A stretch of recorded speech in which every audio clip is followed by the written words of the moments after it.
magandang hapon po sa ating lahat and welcome to the 2023 Post-SONA discussions. After a successful State of the Nation address by President Marcos Jr., let us continue to dive deeper into his message as we tackle specific issues in our cluster panel discussions. Ang pag-aalaga ng kalikasan, ang pagbabago ng panahon o climate change at ang ating agarang pagresponde sa bawat sakuna, ilan lamang ito sa ating mga tatalakayin.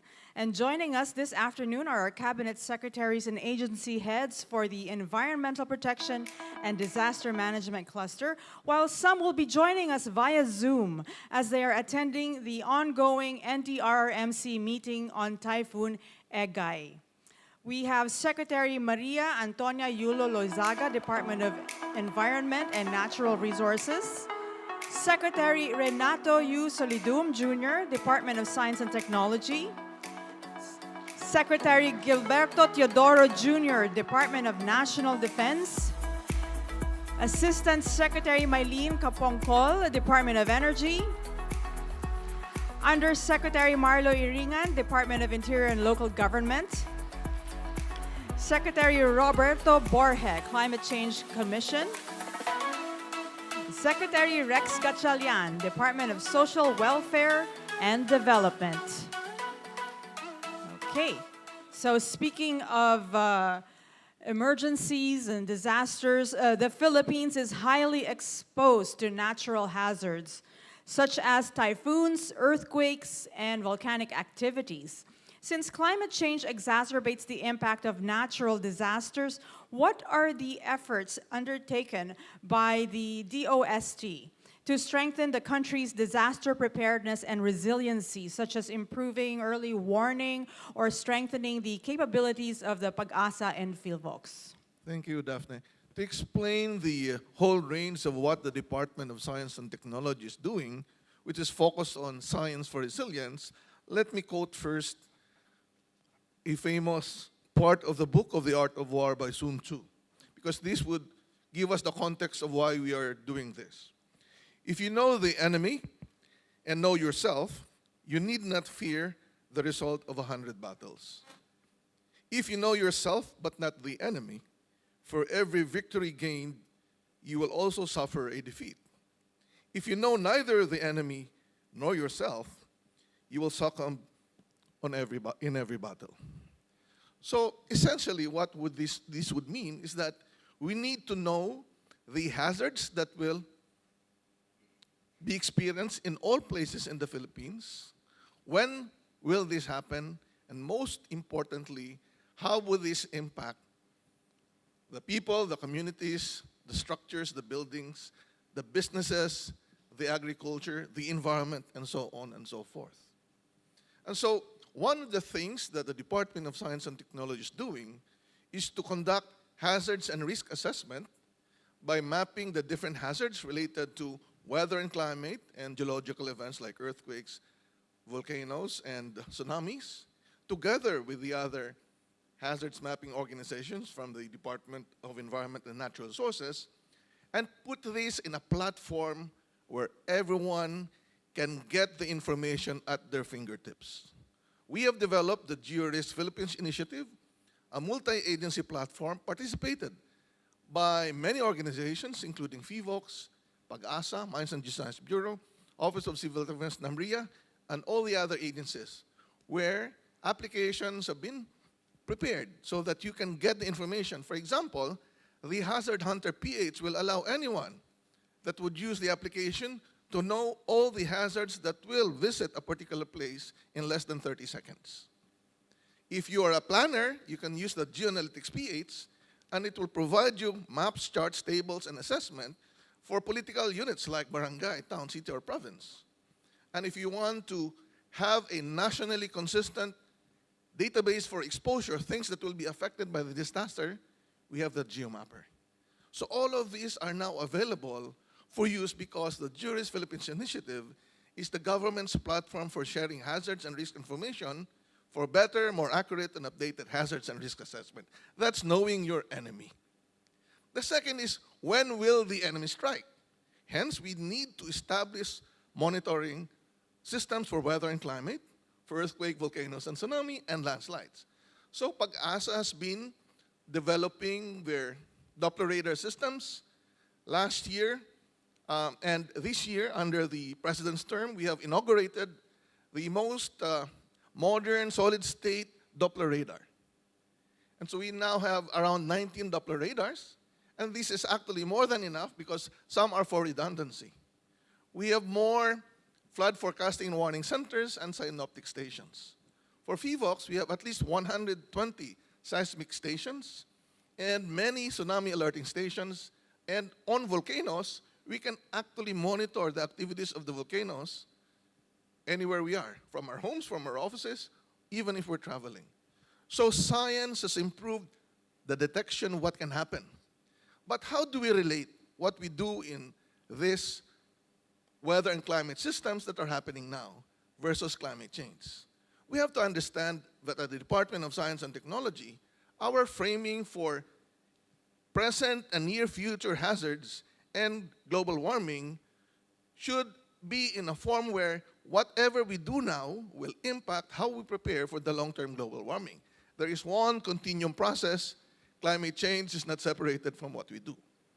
So knowing the enemy when it will strike, we would know through science. But next is to know yourself. What are your capabilities? Are the communities able to respond for small-scale events? Yes, definitely.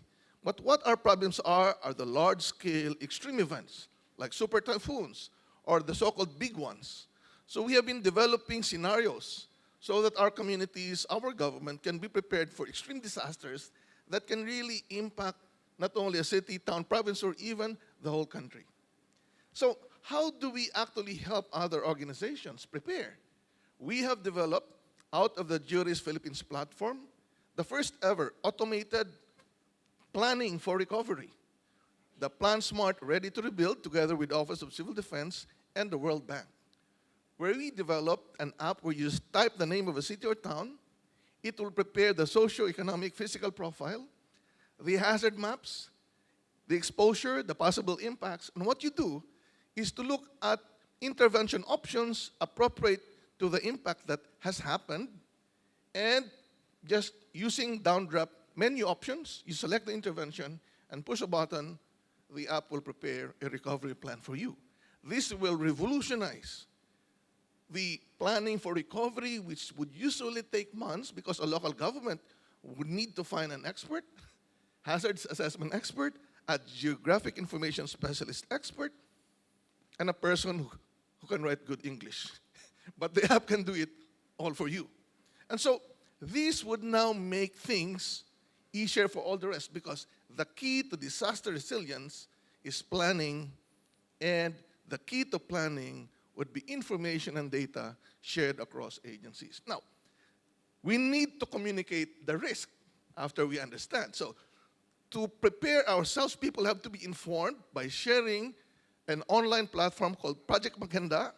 And of course, I will make an announcement that tomorrow, starting tomorrow until Saturday, DOST will lead an exhibition of all the technologies that we have for urban risk. This is the Handa Pilipinas exhibition, the first leg of a nationwide tour. We will have one in Cagayan de Oro from Mindanao, and another one in Tacloban by November during the Yolanda celebration. So this will showcase the innovations done by Filipino experts, by DOST, the inventors, and our partners. Lastly, when the disaster happens, then we need to assist all the other agencies by providing them science, technology, and innovation solutions to manage the disasters or even combat global warming by lessening the greenhouse gas emissions through our electric vehicles. But definitely, science can be an input to all what we have. So, know your enemy and know yourself. For sure, we will win all battles. Thank you very much. Thank you, Secretary Solidum. Let's, okay, from science and technology, let's go to energy. The administration is eyeing to tap nuclear energy to beef up the country's power supply and ensure energy security. For the DOE, what is the government's plan and strategy to ensure the highest standards of safety, security, and safeguards for the use of nuclear energy in the country? Thank you, Daphne. As part of the President, SONA's statement in 2022 that for the government to adhere or to re-examine the development of nuclear power plants in the country, and of course to adopt the regulations of the international atomic energy agencies, considering there was a Fukushima incident, so that we also look into the new technologies like the small-scale modular reactors for nuclear power. The Department of Energy spearheads the nuclear energy program with the creation or establishment of what we call the Nuclear Energy Program Interagency Committee, which is composed of the various government agencies in charge of providing support and standards for nuclear energy development in the country. So then the NEPIAC, we call it NEPIAC, undertakes several studies by virtue of the subcommittees that were created to undertake solution or responses to the 19 infrastructure issues that was defined by IAEA in developing nuclear power or energy development in a country. As we speak right now, there is an ongoing stakeholders on nuclear energy training awareness program in Tagaytay City right now, and that is to provide more information to our stakeholders. Our NEPIAC also is working with Congress in the development and formulation and enactment of law that will spell out the policy, legal, and regulatory framework for nuclear energy program in the country, and that would include the creation of an independent, strong regulatory body for nuclear. We are now spearheading also the development of what we call the nuclear energy roadmap that will encompass all the requirements of the 19 infrastructure projects. Right now, we are in the phase 1 or milestone number 1 of the approach that was taken by the IAEA, which is informed or knowledgeable commitment towards energy development. So as far as renewable energy development is concerned, and vis-a-vis the nuclear, it complements because nuclear power is stable and base load, and the variable in terms of dispatch of energy can support the power. So this is also consistent with the government, particularly the DOE's trust of energy security. So we need to provide supply of electricity to our consumers 24/7, 365 days in 1 year. So that is part of us. And rest assured that we're doing all the transparency as well as decision-making as far as the establishment of nuclear energy program in the country. Thank you. Thank you, Asek. So this is also in keeping with the President's vision to have a healthy energy mix in order to address the energy Yes. needs of the country. We'll go back to that conversation also. I'm sure we would like to talk about that with the Climate Change Commissioner here. Let's first move on to DILG. Para sa kaalaman ng lahat, ang DILG ay nakikibahagi rin sa kampanya sa pagtitipid ng tubig. Please tell us more about DILG's initiatives in water conservation and other campaigns in environmental protection. Thank you very much, Ma'am Daphne. Magandang hapon po sa ating lahat. Much earlier when we received the advisory from DOST Pag-asa that we'll be experiencing El Nino in the coming months, upon the directive of our Secretary, Attorney Benjamin C. Abalos Jr., the DILG issued a memorandum circular for the guidance of all our local government units. Particularly, we urge our local government units to come up with policies and enact ordinances for the prudent use of water.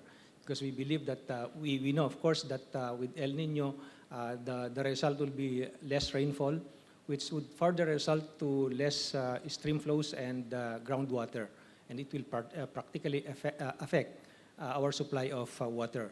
So part of the guidance that we gave to our local government units is to come up with policies and ordinances, no, for the prudent use of water. Particularly, we highly encourage our local government units to allow water concessionaires to fix leaks in water pipelines. Now, even while the permits for the digging of the roads, no, is yet to be issued by local government units. We also urge our LGUs to do intense advocacy to their constituents, particularly, as minor as fixing the leaks in our faucets. It could seem inconsequential, but if we lump all the households, in the entire country, it would we would come up with a large volume of saved water. So as simple as that, these are things that our local government units have been doing for quite some time. Also, per the directive of the Secretary, the Bureau of Fire Protection will only draw water from water hydrants if necessary. So the BFP has that guidance from the Secretary. On environmental protection, the DILG is a key agency in the implementation of the Supreme Court decision to have a Manila Bay clean-up, recovery, and rehabilitation. We have 187 local government units, which is within the Manila Bay area. And part of our collaboration with our local government units and other national government agencies is the conduct of yearly environmental compliance audit. So the last audit that we came up with resulted to like 181 out of 187 cities and municipalities have come up with their sewage and septage management ordinance. 88% of the business establishments, 89% of the factories, and 77% of households have already established their sewage treatment plant or have their own septic tanks. 181 local government units have already their approved solid waste management plan approved by the National Solid Waste Commission, and 165 local government units have already their material recovery facility. These initiatives would contribute to addressing the factors and the practices that contributed to the degradation of Manila Bay. So as I mentioned, in coordination with other national government agencies, we will be monitoring the adherence to these policies by our local government units, and we do it yearly. Thank you. Thank you, Undersecretary. At this point, we are now joined live by the Secretary of the DANR, Maria Antonia Yulo Loizaga, and Secretary Gilberto Teodoro of the Department of National Defense, who are both currently at the Department of National Defense, managing the situation with Typhoon Egay. Thank you, sir and ma'am, for joining us. We know your time is very limited at the moment, so I'll get right into the discussion. First question for DENR Secretary. The President said, considering its fundamental importance, water security deserves our special focus. Our efforts must not be scattershot, but rather cohesive, centralized, and systematic. On July 4th, 2023, Pag-asa declared the start of the El Nino phenomenon. Daily water interruptions started to decrease water level dams around the country. What are the programs being implemented by the government, led by the Water Resources Management Office, or DENR, to ensure water supply? Thank you very much, Daphne, and good afternoon to everyone. As you know, the WRMO, or the Water Resources Management Office, was organized by executive order to actually coordinate the functions of all the water-related agencies, of which there were more than 20, as you know, in order for us to achieve what we call an integrated water resource management approach to our water security. That means equity, economic efficiency, and environmental sustainability are at the heart of the government's water security program. So in terms of our water security efforts, let me start with the immediate. the WRMO has issued 2 bulletins already. One first, basically to government offices, and the rest for the general public to warn on the impacts of El Nino. This means that conservation is at the top of our list. We do know that there are problems in infrastructure, as well as, of course, the problems of supply because of the decreased rainfall amount. So infrastructure, whether it's the major infrastructure of distribution or whether it's the pipes leading to your very home and your own usage, as Yusek Iringan has already mentioned, we'd like to plug the leaks wherever possible, and this is something that every household can do. We also need to collect and impound water, and so we're working with the DPWH to see whether we can have some of the flood control projects, in fact, be also water impounding projects, to see whether those can be stored for the coming months and years because of climate change and its impacts. Thirdly, we're looking for funding resources and, of course, for cooperation of the local governments. And here's where it gets very interesting for us. We would like, for example, and this is largely through the convergence of the different departments in this administration, led by the DPWH and, of course, NEDA. We have LUA and MWSS also participating, looking at our budgets and our programs to see how we can design multi-purpose infrastructure to actually serve the different needs of agriculture, of power, of water for domestic use, of industry. And so we're looking at this infrastructure that is multi-purpose in order to address the different dimensions of water security in the country. Thirdly, in terms of the longer term, funding is of course a question. So we're now working with the DOF to see how we might be able to incentivize PPPs for bulk water and other projects that could in fact deliver water where it is most needed. And lastly, we're looking at our development partners, such as the World Bank, for example, who are actually interested in looking at multi-purpose infrastructure funding for us to be able to address, especially those that are critically in danger because of climate change. So these are a whole range of projects, and we hope that in fact by August, we'll be able to release our integrated water resources management plan. The consultations have already been completed, and therefore that new plan will be released for everyone to examine. Thanks, Daphne. Thank you, Secretary Tony. Let's move on to Secretary Teodoro. Sir, in the Philippines, climate emergencies, natural disasters are not a matter of if, it's a matter of when. And currently we have one right now, and I hope it's not so bad. But seeing as the Philippines is highly exposed to natural hazards, what is the DND doing to strengthen the country's disaster preparedness and resiliency? Go ahead, sir. Well, great strides have been made by our partner agencies with the primary responsibility for preparedness and resiliency, namely, of course, the DILG, because the first responders are the local government units.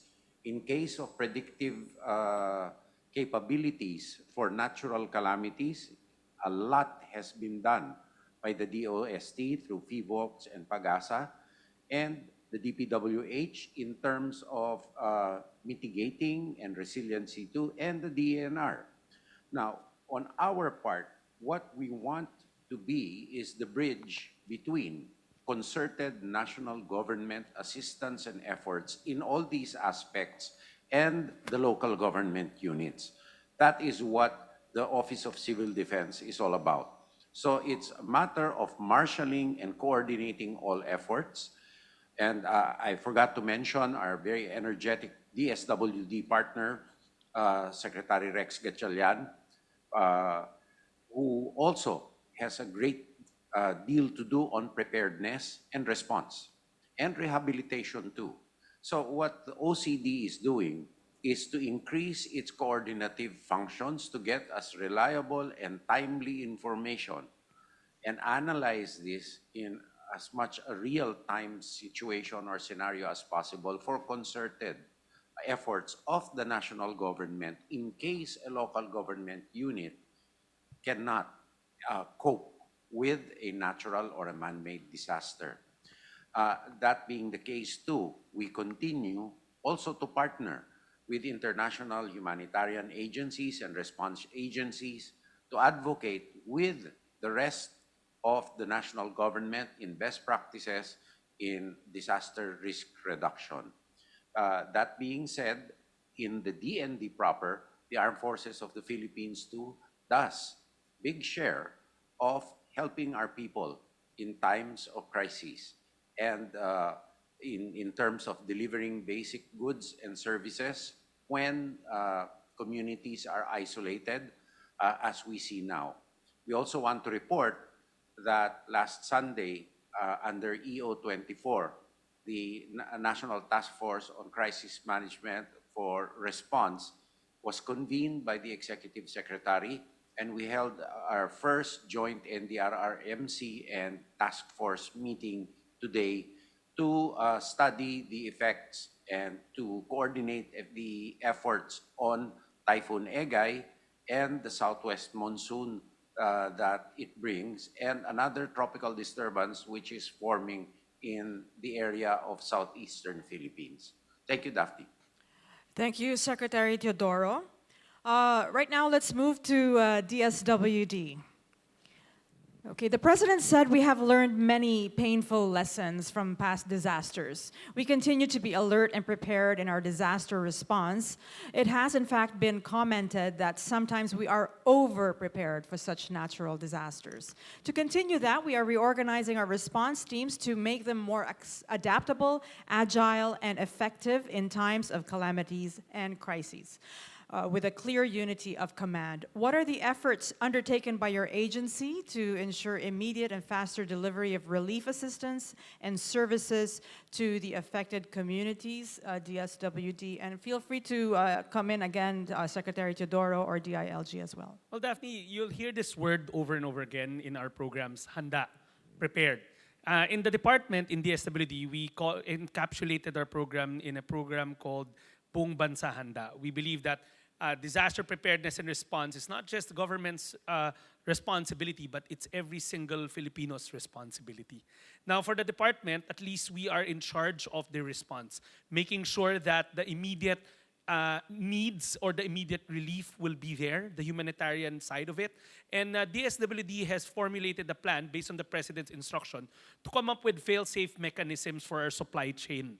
The goal there is to be omnipresent, so to speak, making our people, most especially the victims, feel that government is there, in fact, ahead, during, and right after a storm or a natural calamity. So in the Buong Bansa program, Buong Bansa Handa program, we created 2 supply chains. The first supply chain is a government supply chain. It's government-driven, wherein we tap into the warehouse facilities of local government units, provincial governments, other agencies like DND led by Secretary Teodoro, who lent us a couple of warehouses. So we started pre-positioning goods to all our regional offices and as far as we can in the provincial offices.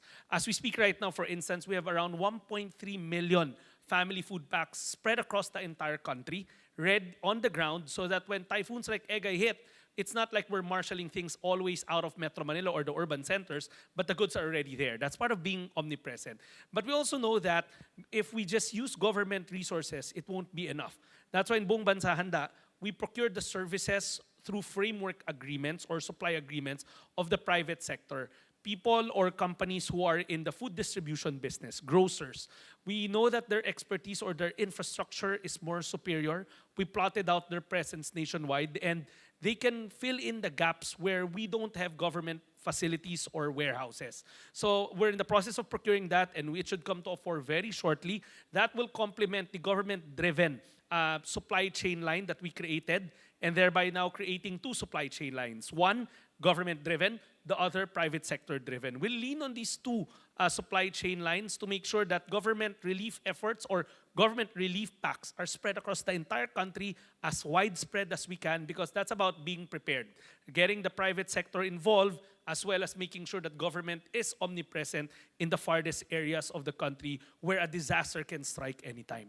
Okay. Secretary Teodoro, would you like to add to that?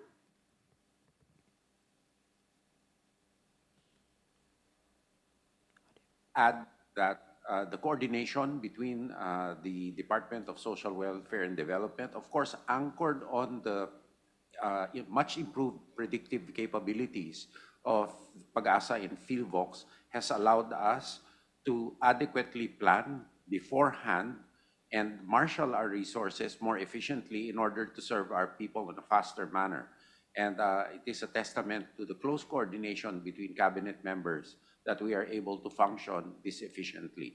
And we hope to institutionalize these practices so that the continuing delivery of services for our countrymen in need, when they need it, comes at a quicker pace because of pre-planning and pre-positioning without wastage, of course.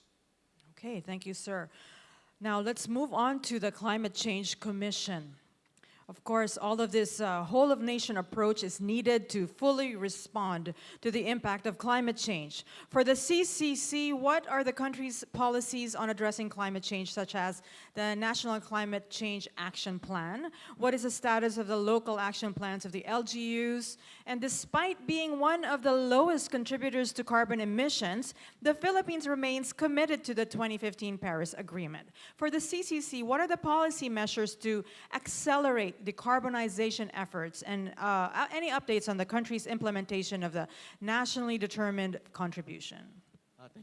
Go ahead. Thank you very much, Daphne, for that question. First and foremost, I'd like to say that the Climate Change Commission is very much encouraged by the presence of the different agencies here. It goes to show that it is indeed a whole of government approach in order to address not just the issue of climate change, but other issues of governance. But we'd like to say that the climate change is the governance challenge of our generation. And if we can stretch it a little bit further, instead of simply a whole of society or a whole of nation approach, we would say that it's a whole of world approach, because the problem of climate change is global, it's historic, and it's also systemic. And I think it puts a very good context to the work that we do if we also understand not just the responsibilities of the Philippines as a party to the UNFCCC, but also the responsibilities and commitments of the developed countries or industrialized countries that have been historically responsible for climate change. Now, that being said, there are several policy frameworks already that have been implemented and put in place, including the National Framework for NFSS. We also have the National Climate Change Action Plan, of course, and we have our nationally determined contributions that sets an ambitious goal of reducing our greenhouse gas emissions by 75%.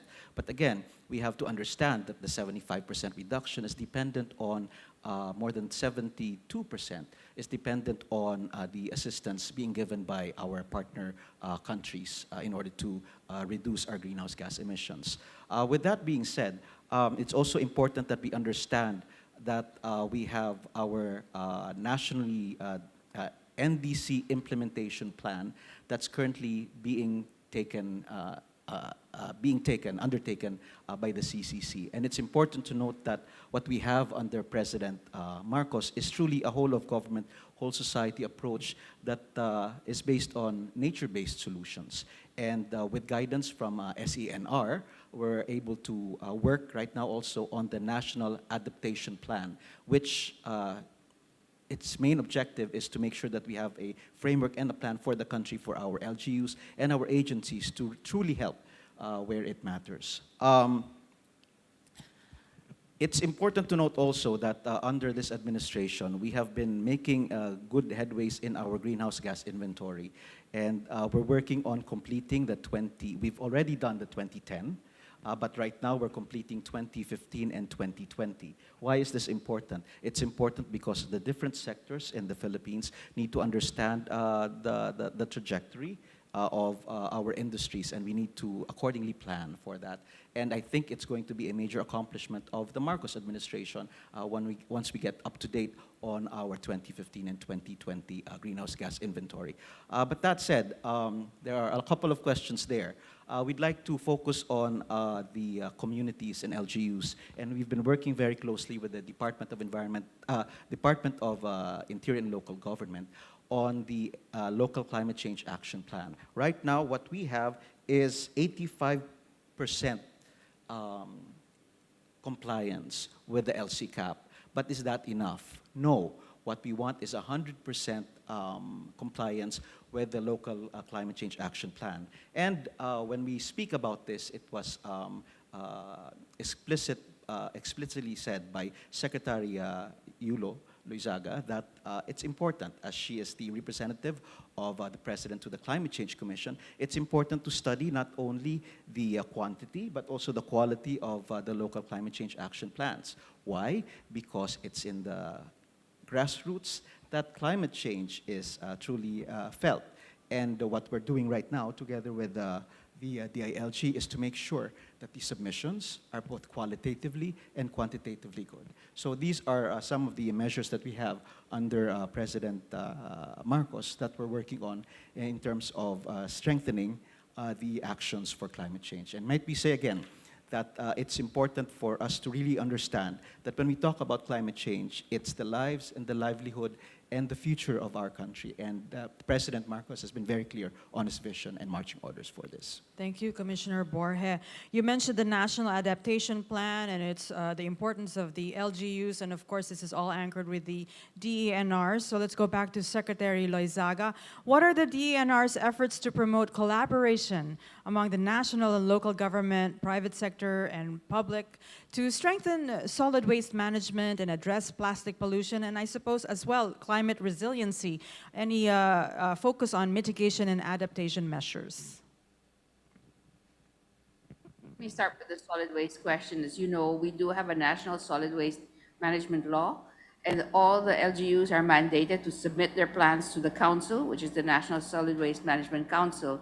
All of these plans have to carry their own estimates moving forward for 10 years in terms of the way their waste will be generated, the kind of waste, the budgets they expect to actually earmark, and of course, what it is that they will actually do with that waste. Right now, most of the LGUs are using their sanitary landfill facilities. They locate these within their own properties, their political administrative boundaries. But we know there are challenges. There are challenges in segregation. There are challenges as well in identifying land that will be suitable for these landfills. So there are new solutions that we're beginning to look at. Some of the LGUs have now been working with cement companies, for example, that use the solid waste in their co-processing in order to use that as fuel for their own generation of their product. What this does for cement companies, it decarbonizes them slowly, but what this does also for the LGUs is it gives them a solution where they are short of land and short of technical expertise to actually handle their solid waste problems. Now, on the private sector as a whole, and this is where it gets very, very important that this administration has actually seen the passage into law of the Extended Producers Responsibility Act. Now, that requires all producers using plastic packaging to collect their packaging at the rate of 20% a year until they reach 80% collection.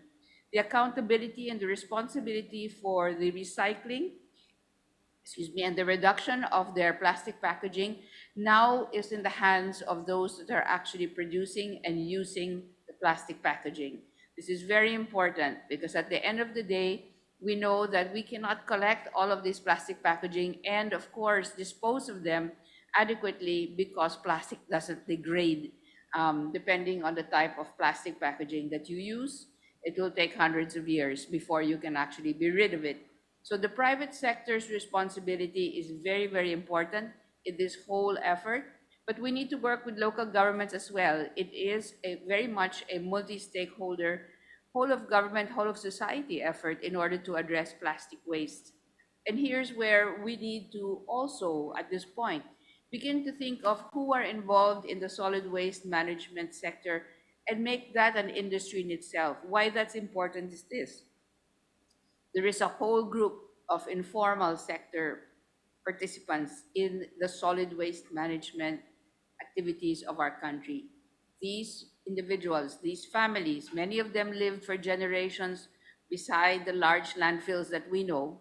They need to be given a fair wage. They need to be valued for their contribution to the solid waste management effort of this country. And that means they need social protection, they need the just pay that they actually should receive, and they need occupational hazard and safety training in order for them to actually be more protected against the hazards of this actual profession. So let's not forget that the private sector, the local governments, they're key actors, but we need to also include in this particular problem of solid waste management the role of the different partners and contributors to what we see as a value chain for the solid waste management industry, if you will, and to give those sectors a fair wage and the social protection and the benefits that they need. Lastly, I would like to say that marine plastic litter is a big issue for us. We are now baselining and actually looking at methodologies as to how we can baseline our marine plastic litter. The development partners have been very, very generous with us in trying to work with us, not just the UN agencies, but organizations like the World Economic Forum. We are working with all of these groups in order for us to establish the baseline for marine plastic litter and then look at the methodologies for us, not just to be picking it up when it's already in the ocean, but of course to prevent it from actually reaching our rivers and streams. This is a whole of society effort. It can't just be the government. And we look across our different department partners as well as the local governments vertically to help us in this regard. Thanks, Daphne. Thank you, Secretary Loizaga. Sabi nga ni Pangulong Marcos, we can never lose sight of our responsibility to the future. The economic agenda cannot and will not ever be incompatible with our climate change agenda. Climate change is now an important criterion in our integral national policies in planning, decision-making, up to the implementation of programs. And with that, maraming salamat sa ating panel ngayon. Thank you especially to Secretary Teodoro and Secretary Loizaga, who's currently handling a disaster management situation. Thank you so much for joining us today. As we head on full speed to a modern and Bagong Pilipinas, disaster resiliency, dealing with climate change, pushing for clean energy production, and government assistance during times of calamities will remain key areas for our sustained progress through, of course, our dynamic environmental protection and disaster management cluster. Join us again later at 4 p.m. for the last session. We will tackle the administration's report card on good governance, peace, and security. This has been Daphne Oceania Paez. Thank you for joining us in the 2023 Post-SONA discussions.